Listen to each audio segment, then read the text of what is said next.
I hope that pickleball doesn't go indoors. Indoors, you really do feel like the ball is moving faster. And I think the game's already gotten so much faster than it was. So that's another reason why I like playing outdoors, because I don't want the game to get much faster. Like, I like the nuance of pickleball, because wind really does affect it. And especially with gust, right when you hit the ball, it could gust, it could move, you know. Let's deal with some conditions. I don't want us to get to the point where we're so like, it needs to be perfect. We like make a stink about 15-mile-an-hour winds. But like, to say it needs to be indoors if we're not going to deal with any wind, to me is like so lame.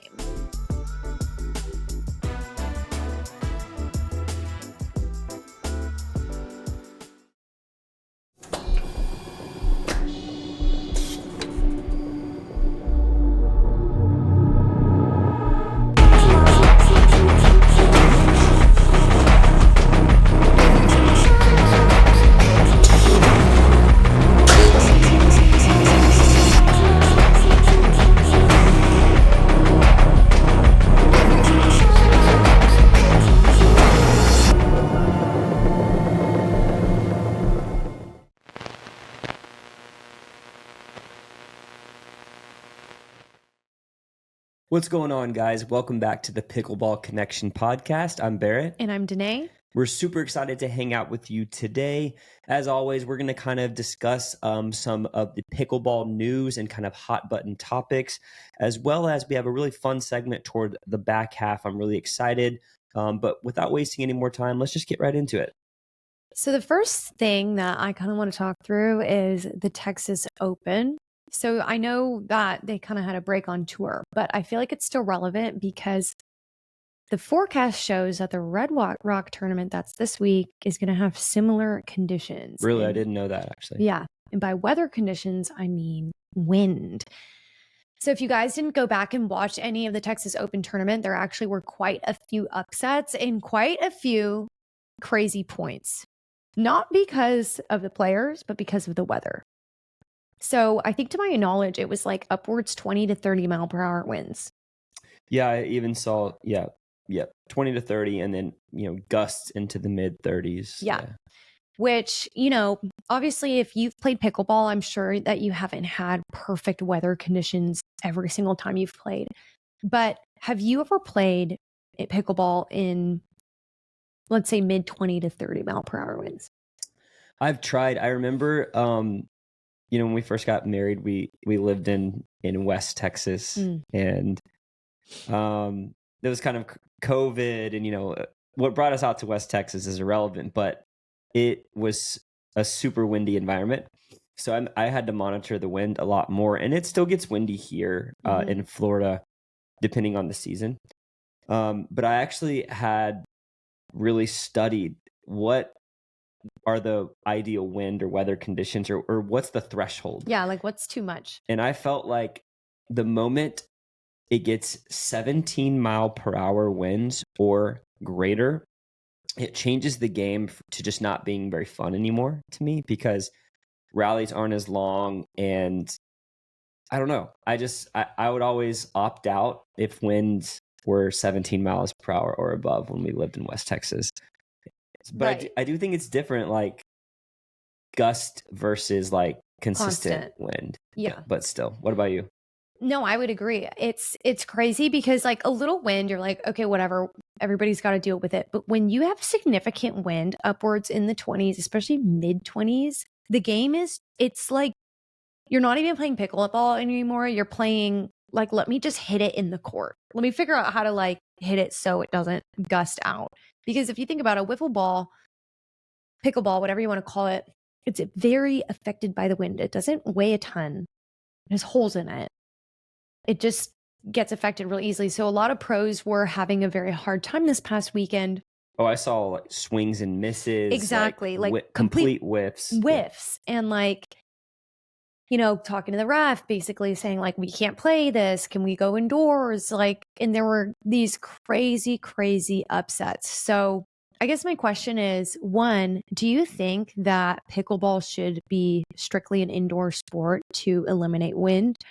Or two, do you think that like wind is wind and professionals should just be able to play in it because they're professionals. And because obviously spectators are buying tickets for the events. If they postpone it, spectators lose out on the money, XYZ. Or do you think that, it can be played outside, but those events should be rescheduled regardless of maybe broadcasting opportunities or spectators missing out on the events? Yeah, personally, I hope that pickleball doesn't go indoors. Yeah. I actually prefer playing outdoors. I don't know if it's just the sunshine or I don't know. Playing indoors, you really do feel like the ball is moving faster. And I think the game's already gotten so much faster than it was. So that's another reason why I like playing outdoors because I don't want the game to get much faster. Like I like the nuance of pickleball. But I understand it, because wind really does affect it. And you're trying to figure out on these professional tours who is the best players, who are the best teams and who are the best players. And so when you have something like wind we saw in this last tournament, when it's extreme wind, it really does kind of even the playing field too much. Mm-hmm. But you also have to have things like mental fortitude and toughness, and you see those teams. And so maybe it's good that those teams are getting rewarded finally for their mental toughness. But yeah, I mean, we saw lots of upsets, and I think wind kind of like evens the playing field a little bit. But it also just completely changes the game. Yeah. Because you don't really know, especially with gust. Oh my gosh. You don't really know, like right when you hit the ball, it could gust, it could move, And I've had that happen where even I was playing in windy conditions that were so windy that it like blew my paddle. Like as I was pulling my paddle back, it was like I was like fighting the wind, So I don't know. Do you think pickleball will go indoors like for good? Or? I'm with you. I hope it doesn't. I've heard pros say, well, it needs to go indoors, but I'm just like, no, like let's deal with some conditions, Yeah, I get it. Do you feel like would there ever be like obviously you can't play pickleball when it's raining because it's wet. But do you feel like there should be some baseline like threshold? Because I do. And I think that there used to be on tour. But because I saw a professional match where I was watching from this past tournament, and one of the players tried to go over to the ref and get them to stop the match because she thought the wind was just creating unfair of an advantage. Like she was like, I'm not playing in this. Yeah. And the refs kind of were like, yeah, we're playing in it. But like if there's an actual threshold, like if constant wind is above 20 or gusts are above 30, we postpone. I don't know. I think that is more reasonable to me. But like to say it needs to be indoors and we're not going to deal with any wind to me is like so lame. Like, I agree. Trust me, I've played in condition. We've played in like 27 constant wind and it's horrendous. It's not fun. It's very hard to play. I understand that. But I don't want us to get to the point where we're so like, it needs to be perfect. We like make a stink about 15-mile-an-hour winds. Yeah. That's dumb. Yeah. I mean, like, to be honest, we've played there's one venue in particular in Florida on the East Coast side, like the Daytona Beach area. It feels like every time we play, it's always windy. It's always windy. It's a side wind too. And I don't love it, but again, like you have to deal with it the same way the other players do. Everybody's got to deal with it. I will say, I do think this will be my hot take. I do think they should switch at 6 every game when it's windy. So like, let's say winds are over 20 miles per hour, it's an automatic side switch at 6 for every game. Yeah, because some games, a game can last 30 minutes if it's a long game. Mm-hmm. So what if you play one long game where you're at the whole disadvantage and then 30 minutes passes and the wind dies down? Oh yeah, you're saying if the wind were to change. I don't know. That's my hot take. We should switch at 6 every time. Do you would you rather play like let's take side wind out, but like would you rather play like against the wind or with the wind? I'd rather play against the wind. Like hitting into the wind versus having it at your back. Yeah. Yeah. I feel like you can be a little bit more free with your shots. Yeah. Yeah. Guys, but let us know in the comments, like, do you think pickleball should be indoors indefinitely? And do you kind of have a threshold on when you'll play or when you'll choose to stay at home based off of what the wind is? Or do you even know? We'd be very curious to hear what you guys have to say in the comments. But ready to go to the next one, or do you have anything else on wind? Mm-mm. Okay, cool. Yeah, so going on to this next section, I'm pretty excited about this. This is a cool little article that I found, or kind of an excerpt from an article that I found.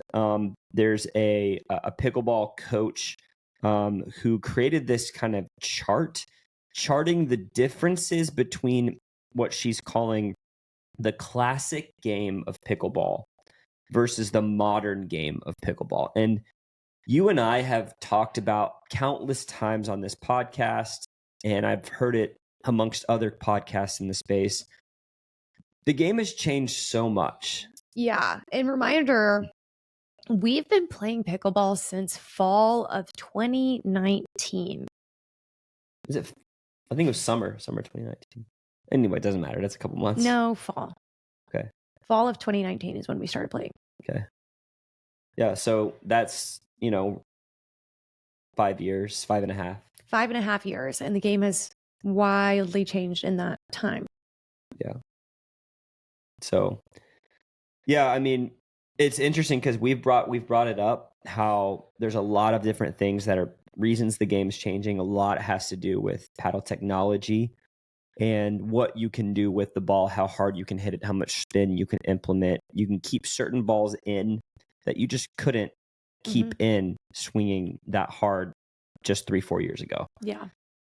Hey guys, real quick, I did just want to take a minute to mention Selkirk's newly released CourtStrike and CourtStrike Pro pickleball shoes. The reason I love these pickleball shoes so much is because they were specifically designed and engineered just for pickleball. Now, shoes I was kind of playing with in the past were made for tennis or other racket sports, or I even made the kind of amateur and rookie mistake for a while to play pickleball in tennis shoes, and honestly, that just didn't end well. So the fact that these shoes were so thoughtfully designed for pickleball was really comforting to me. Not only that, they're really comfortable out of the box, and they provide great lateral support for that lateral movement that we all need in pickleball. So if you're interested in getting yourself some of the new CourtStrike or CourtStrike Pro pickleball shoes, head over to selkirk.com and get your favorite color in your size today. So I'm going to read some of these and kind of tell me if you agree or tell me if there's something that you would add. Okay. So the first one that they break down is the serve. They say in the classic game, meaning I'm assuming they mean like 4 or 5 years ago. We're going to call it that. In the classic game, the serve is a simple shot to start the game. And in the modern game, the serve is a deep, hard drive, often with topspin. Ideally, you want to make your opponent move and hit to their weakness. Do you believe that the serve has evolved a ton since you first started playing? Absolutely.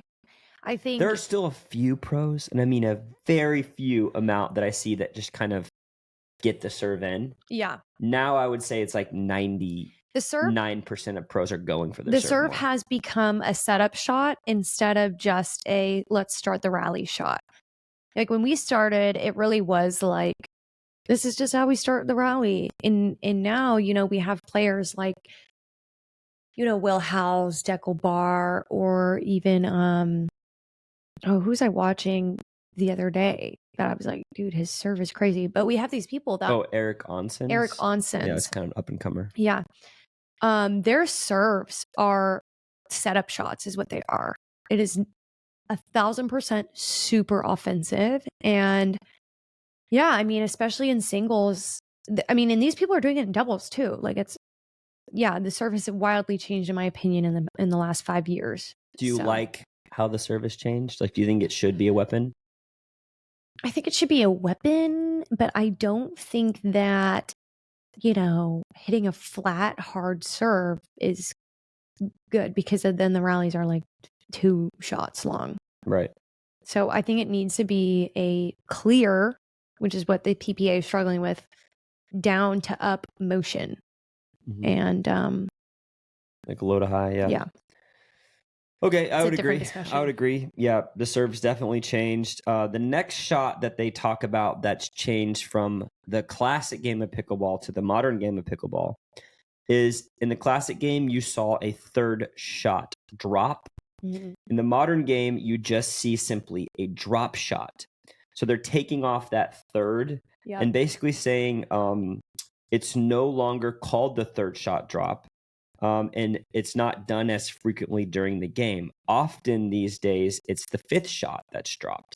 So what do they kind of mean by this? Yeah, so it is interesting. I do agree with this. So when we started playing pickleball 5 years ago, Almost 6 years. almost 6 years ago, that's insane. When we started playing pickleball almost 6 years ago, the third shot drop was literally a necessary shot to learn. Do you remember us going home and like watching YouTube videos? Like it was like Yeah. the shot. I was like, I will master this. It was literally, I don't want to say, I mean, maybe I would say this. It was kind of frowned upon to just hit hard shots from the baseline. Like people would tell me, I remember, like, you need to hit a third shot drop there. That was basically the rite of passage for the game. And that has, wildly changed, especially with the waters coming into play. I feel like they actually were a huge pivotal change in that style of play back in like probably 2021. Annalie Waters and her mom started actually making finals by driving the ball a lot. And it really kind of started the drive era of pickleball, which I feel like has finally stuck with the technology of paddles and everything else. Yeah, I think a drop shot is important, but it's not nearly as seen as necessary as it was. It was literally necessary 6 years ago to hit a drop. Now I would teach a drive over a drop. Yep. And I like the distinction here. They say in the modern game, there's still a drop shot, but it's not, when it was taught to us, it was the third shot drop. Third shot drop, you have to hit it. If you don't hit a drop, you are literally playing wrong. And this is kind of pointing out that now drop shots definitely still are necessary. They definitely still exist, but it's not just always something that you're going to hit on the third shot. A lot of times you see at the more advanced level, they perfect this like 60% dipping drive. And their goal is not to hit a winner. It's not even to create a pop-up. If that happens, then great. The goal is to get a response from your opponents where they can't do much with it because it's dipping over the net. They're going to kind of block it back into the transition zone. You're going to come up, drop the fifth one very easily from transition. A much easier drop than if you would have tried the third one. And you're up to the line. Drive, drop, and you're up.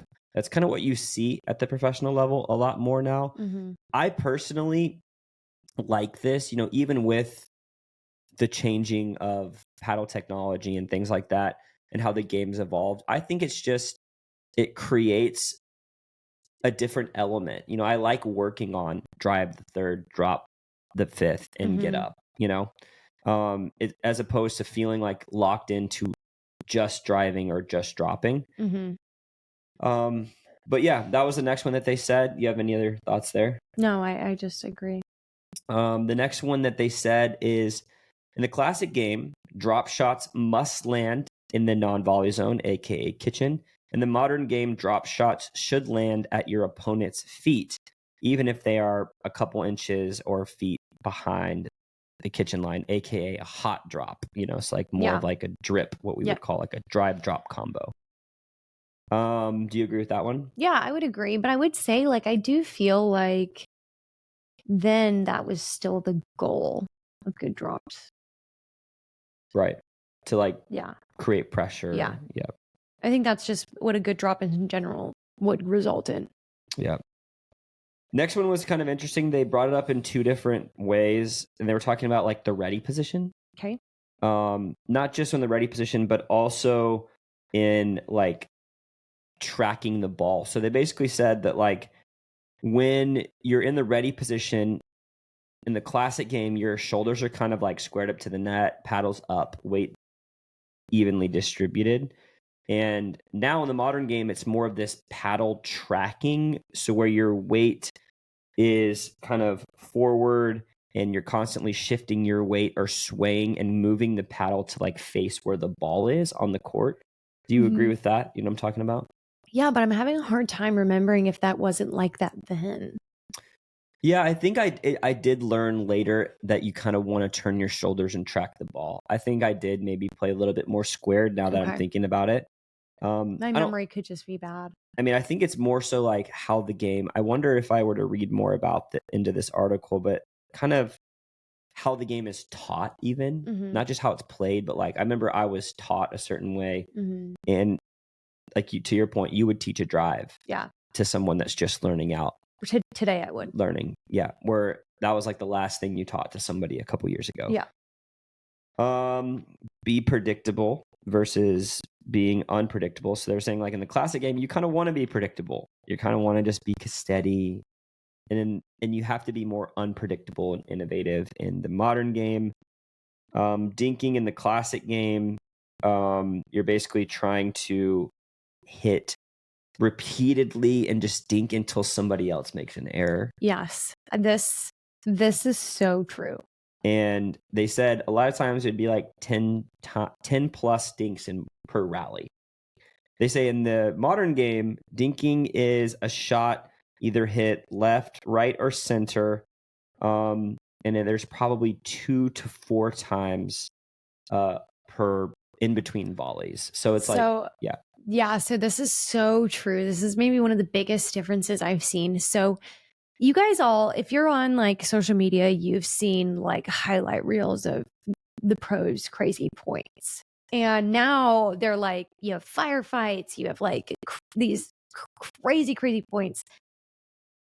And yeah, you had some of that, but like the crazy highlight reels I remember from 2020 or, this era were like, this was a 135 shot rally. And it's like literally 128 dinks. Yeah. Well, think about it. Like, no, literally. Do you remember this? Yeah. Well, like, I mean, with paddle technology, like you go back 4 years, and if you're dinking nice and shallow, you cannot do anything else. You can't attack it. You cannot attack it because it's going to either go out or in the net. You didn't have the grit today. The spin. Even if they give you like a shallow dink, you could still kind of roll it, and you won't be able to hit it that hard, but you can apply enough top spin to create pressure and keep it in. And you could not do that. Dude, but I remember like watching those highlight reels and being like on the edge of my seat, just watching 128 dinks in a row and being like, this is crazy. And there's something really special about that time. But yeah, I do love the nuance of like the long. I love a long dink rally still. I kind of miss that a little bit now. Okay, so this one says, I don't know if this is referring more to singles or doubles as well, but in the classic game of pickleball, it was serve, return, run to the net. But in the modern game, she's saying it's serve, return, and assess. Meaning like serve, return, and then assess, do I run in or do I stay back? That has to be singles. It does. It definitely feels more like singles. I don't know why you'd ever assess in doubles. Yeah, that's kind of what I was wondering. Let's see. She's saying assess your return. Was it a successful drop or drive? And then work your way up.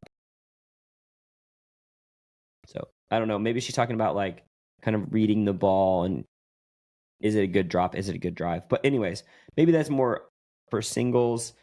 She says in the classic game, always hit down the middle because this is the highest percentage shot. In the modern game, you have to be more unpredictable and learn to play the entire court. Anyways, there's a lot of them that are kind of, a lot of ways, a lot of different shots that have changed. We'll link this article in the description below if you guys want to go take a look at it. It is pretty fascinating, but it's just wild how the game has changed. And I am very curious, like, where are we on this like progression? Like, is the game 5 years from now? Because we're talking about 5 years ago. Yeah. Is the game 5 years from now going to look completely different than it does today? Or are we kind of like getting into that sweet spot area of like, this is what pickleball is going to look like? Yeah. I don't know. Right. Yeah. I'm definitely curious. Like we've said, the game has gotten a lot faster. The technology has gotten a lot faster. I feel like a lot of people have raised voices and concerns about it being so fast, but it's like, are we too late past the threshold to ever slow it down again? Right. You know? But guys, if you guys are listening to this podcast and you started playing 3 to 4 plus years ago, so let's just say if you've been playing pickleball for over 3 years, let us know in the comments what has changed from when you first started playing to today. And maybe it's paddle technology, maybe it's something that we missed, or maybe you agree with some of the points that we kind of shared from this article. But it's super fascinating to think about how this game has changed and maybe even think forward to where it will go. But that's about all I got. You got any other things to leave them with? Mm-mm. Guys, please do like and subscribe. Leave your questions in the comments. We do like to do kind of Q&A style podcast when we do get your questions in the comments. It can be anything related to pickleball. Go ahead and leave it in the comments below, and we'll try to get to them on a future episode. Be sure to hit the bell notification so you don't miss when our next podcast comes out, and we will see you on the next one.